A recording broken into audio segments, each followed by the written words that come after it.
Bismillahirrahmanirrahim. Assalamualaikum warahmatullahi wabarakatuh. Halo rekan-rekan semua, kembali lagi dengan channel Osmonologi. Baiklah, di kesempatan yang baik ini kami kembali akan berikan updatean terbaru terkait dengan informasi untuk pelaksanaan seleksi P3K Guru 2022. Dan to the point aja langsung Bapak Ibu, terkait dengan informasi terbaru Panselnas soal seleksi P3K 2022 ini, kami kutip informasinya dari media gpnn.com yang merupakan media yang juga selalu aktif memberikan informasi-informasi terbaru seputar P3K terkhusus untuk P3K tahun 2022 yang sumbernya tentu langsung dari pemerintah.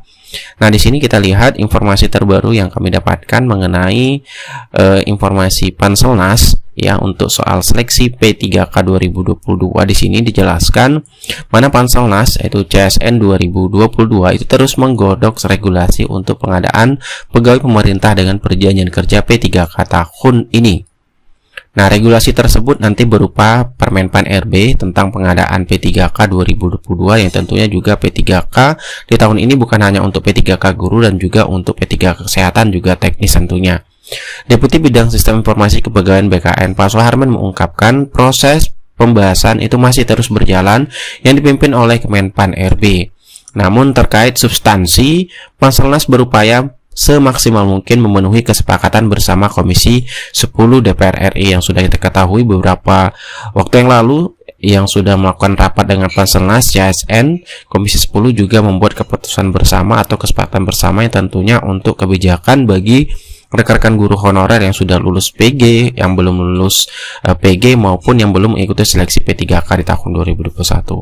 Nah, kemudian jelaskan lagi yang mana prinsipnya Panselnas itu tetap berpijak pada hasil kesepakatan dalam rapat panja formasi P3K 2022 Komisi 10 DPR untuk guru dan tenaga kependidikan, kata Deputi Soeharman kepada gpn.com.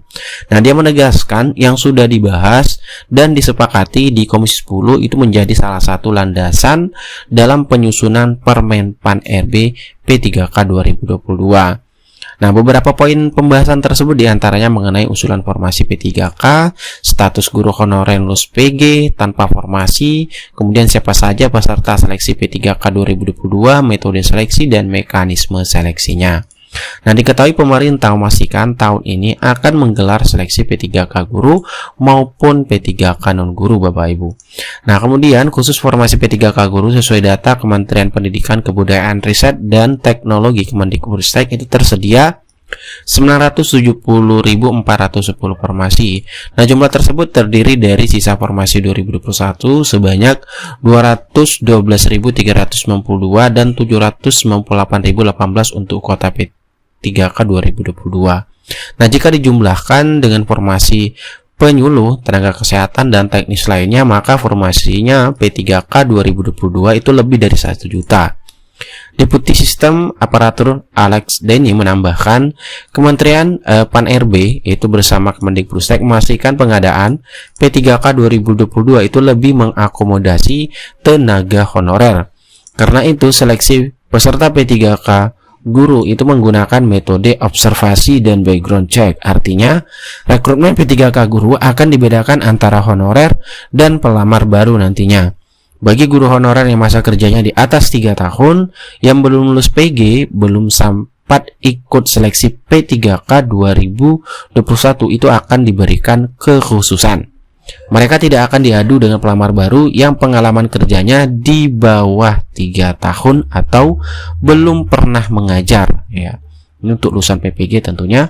Kemudian prinsipnya proses seleksi antara pelamar baru yang tidak berpengalaman dengan guru honorer termasuk honor K2 akan dibedakan, ujar Alex Denny baru-baru ini.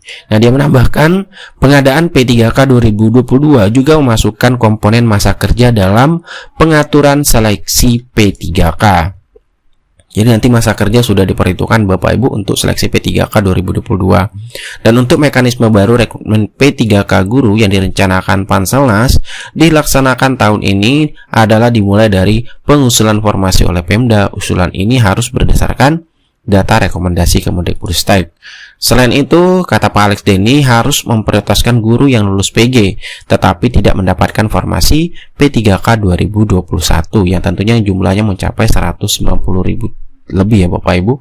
Nah, kemudian Lanjutnya dari usulan Pemda itu, Kemenpan RB akan menetapkan kebutuhan formasi. Di sini Kemenpan RB akan menetapkan beberapa pun usulan Pemda sepanjang anggarannya disetujui Kementerian Keuangan. Namun jika Pemda hanya mengusulkan 10 misalnya, tetapi Kemendikbudristek butuh 100, maka Kemenpan RB akan menetapkan formasinya 100 karena anggarannya sudah disiapkan terangnya. Dan ini juga terobosan terbaru ya Bapak Ibu, bahwasanya Kemendikbudristek juga ikut andil dalam penentuan formasi nantinya. Setelah proses penetapan formasi selesai, masuk ke tahap seleksi. Dalam proses ini, kata Pak Alex ini akan dibedakan antara guru honorer yang sudah mengabdi lama dengan pelamar baru. Dia menyebutkan, sesuai pembahasan dengan Kemendikbudristek, guru honorer lulus PG tahun 2001 tanpa formasi P3K akan diprioritaskan. Mereka tidak perlu seleksi lagi, tetapi hanya menjalani proses verifikasi. Kemudian Pak Denny menyontohkan seorang guru honor K2 yang mengikuti seleksi P3K 2021 dan lulus PG tetapi tidak mendapatkan formasi karena kalah bersaing dengan guru lainnya pada seleksi kompetensi tahap 2, maka akan mendapatkan prioritas ya. Nah, oleh Pemda akan mengalokasikan formasi untuk guru honor K2 tersebut di sekolah induknya agar yang bersangkutan bisa melamar terangnya. Hal lainnya, tambah Pak Alex Denny, para guru honorer yang sudah punya pengalaman kerja di atas 3 tahun sebisa mungkin nanti tidak ditempatkan di luar wilayah mereka mengabdi ya. Sebaliknya pelamar baru akan ditempatkan di wilayah belum ada guru honorernya. Oke, itulah informasi singkat yang dapat kami sampaikan terkait dengan soal seleksi P3K 2022 dari Panselnas, yaitu Kemenpan RB dan juga BKN. Semoga informasi ini bermanfaat. Assalamualaikum warahmatullahi wabarakatuh.